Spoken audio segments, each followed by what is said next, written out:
Sabe o que eu acho mais incrível nesse livro aqui? Que ele continua atual até os dias de hoje. Às vezes a gente vai olhar alguma passagem no Antigo Testamento, igual eu estava fazendo a minha leitura bíblica hoje, e aí você vai ver lá a respeito de Samuel, a respeito do povo de Israel naquela época dos juízes, né? Eu li os livros de juízes ali, vi tudo que estava acontecendo lá, e você fica pensando assim, cara, foi algo específico daquela história, daquele momento da história, né? E você pensa assim, isso não pode se repetir nos dias de hoje. Porque se você olhar o contexto, o que estava acontecendo com o povo de Israel? O povo de Israel, ele tinha passado, né, do exílio ali no Egito, tinha passado pelo êxodo, ou seja, tinham alcançado a terra prometida, tinham chegado ali onde Deus prometeu a eles, né, através de Moisés, na verdade, através de Abraão lá atrás, e aí veio Moisés, Josué e levou o povo ali para a terra prometida. E o que acontece naquele momento? Eles alcançam ali a terra prometida, as gerações vão passando, e chega um momento na Bíblia que fala em Juízes que a geração atual não ouvia mais, não sabia mais quem era Deus. Ou seja, as gerações anteriores falharam no que diz respeito a ensinar aquelas pessoas quem era Deus, o que Deus tinha feito por eles, como Deus tinha tirado eles do Egito, como Deus tinha cumprido a promessa. Então aquela geração atual tinha se desvencilhado do Deus de Israel. Aquela geração ela começou a ser afetada, começou a ser influenciada pelos costumes dos povos daquela região. Então eles começaram a adorar Baal, eles começaram a adorar a outros deuses ali daquela região, começaram a ser afetados por isso. Os deuses dos cananeus, os deuses dos filisteus, os deuses de todos os povos ali daquela região.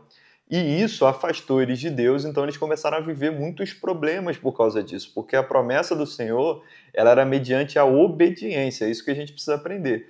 Tudo que o Senhor prometeu para aquele povo era mediante a obediência dele. Se você for ver lá em Deuteronômio 28, é um capítulo muito famoso, né? Todo mundo gosta muito ali, porque Deus começa prometendo, olha, você vai prosperar no campo, você vai prosperar na cidade, onde você estiver, o teu rebanho vai crescer, ou seja, tu vai prosperar em todas as áreas. Mas aí Deus fala depois o que ia acontecer se houvesse desobediência. E ali está bem claro os frutos da desobediência, ou seja, eles iam passar ali por todos aqueles problemas, iam ser levados para outra cidade como prisioneiros, ou seja, iam passar por diversos problemas por causa da desobediência. E quando a gente olha para a nossa vida hoje, a gente olha para esse momento da história e pensa assim, cara, não tem como mais a gente viver isso, porque é muito claro para mim, que sou cristão, que eu não tenho que adorar outros deuses, certo? Para mim é muito claro isso, eu só adoro ao Senhor. Só que os deuses de hoje em dia, da nossa vida, já não são tão explícitos como eram nessa época de Israel. E é por isso que eu falo que a Bíblia é tão autêntica, tão atual. Porque ainda hoje a gente pode levantar outros altares na nossa vida para outros deuses, deuses diferentes. E que tipos de deuses são esses? Primeiro, os deuses das distrações, as coisas que roubam o nosso coração do nosso Senhor. São coisas muitas das vezes lícitas, tá? 99% das vezes são lícitas, mas são coisas que estão nos roubando do nosso propósito principal. Então, tudo que rouba seu tempo, tudo que toma o maior tempo da tua vida, que te impede de ter o teu tempo com Deus, te impede de avançar, de crescer mais, de ler a Bíblia, de ter relacionamento com Deus, está se tornando um Deus na tua vida. Está tomando o altar da tua vida que deve ser de Deus e está se colocando lá nesse lugar. Então eu vou te falar um exemplo muito claro aqui. Redes sociais. Pode ter certeza aí, eu não quero te julgar, mas é uma estatística, né? Que a gente passa muito mais tempo, e eu falo a gente, eu e você, muito mais tempo nas redes sociais do que meditando na palavra de Deus. Então, se você for olhar para o teu dia, olhar para a tua rotina, eu passo 2, 3 horas nas redes sociais e eu tiro 15 minutos, 20 minutos para ler a palavra de Deus.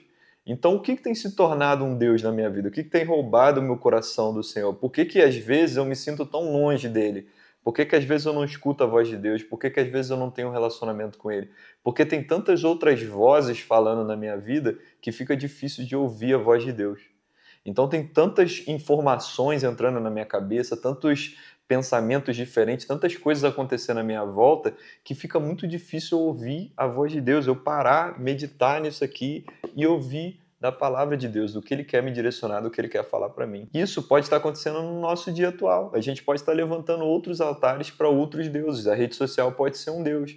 Os jogos pode ser um Deus, de repente a pornografia pode ser um Deus na sua vida. Existem tantas coisas que te roubam da presença do Senhor, que te fazem andar por um caminho de desobediência e, consequentemente, colher os frutos da desobediência. Deus ele quer fazer com que você prospere, e eu digo prosperidade não é só financeira. Prosperidade do hebraico é avançar. Então é avançar em todas as áreas da sua vida, você ser um ser humano melhor, um homem melhor, uma mulher melhor, você avançar no seu trabalho, você avançar na sua família, você avançar em todas as áreas da sua vida. Mas muitas das vezes você se sente estagnado, parado no mesmo lugar, porque você está distraído com coisas que não vão te fazer prosperar, não vão te fazer avançar. Então a minha reflexão para você hoje, para mim, para você, para nós dois, o Senhor falou isso comigo enquanto eu fazia o meu devocional, é o que tem roubado o nosso coração, o que tem roubado a nossa vida, o que tem nos levado para longe do Senhor. O Senhor ele está sempre no mesmo lugar, disponível para mim e para você, mas a gente que sai às vezes da presença dele. Você lembra lá no Éden, quando Adão e Eva pecam ali contra o Senhor, desobedecem ele, e o Senhor mesmo assim volta para aquele lugar de encontro e procura eles do mesmo jeito que ele fazia todos os dias. A palavra de Deus diz que na viração do dia, Deus descia até o Éden para ter comunhão com o homem. Adão e Eva não estavam ali, eles estavam escondidos porque eles tinham vergonha. Mas Deus, mesmo assim, ele não muda. O caráter de Deus é imutável. Ele se colocava naquele lugar para ter comunhão com o homem. Então é isso que Deus quer ter comigo, com você. Por mais que você tenha se distraído, é o momento para você voltar para a presença dele e ter comunhão com ele. Então é esse lugar, meu amigo, que eu te convido a voltar e a viver uma vida de comunhão com teu Pai. Valeu, meu irmão. Deus abençoe. Se você ainda não está inscrito, se inscreve aqui e compartilha esse vídeo com alguém que precisa muito dessa mensagem, que eu creio que Deus vai colocar essa pessoa no seu coração aí, agora. Valeu, meu irmão. Até o próximo vídeo. Deus abençoe.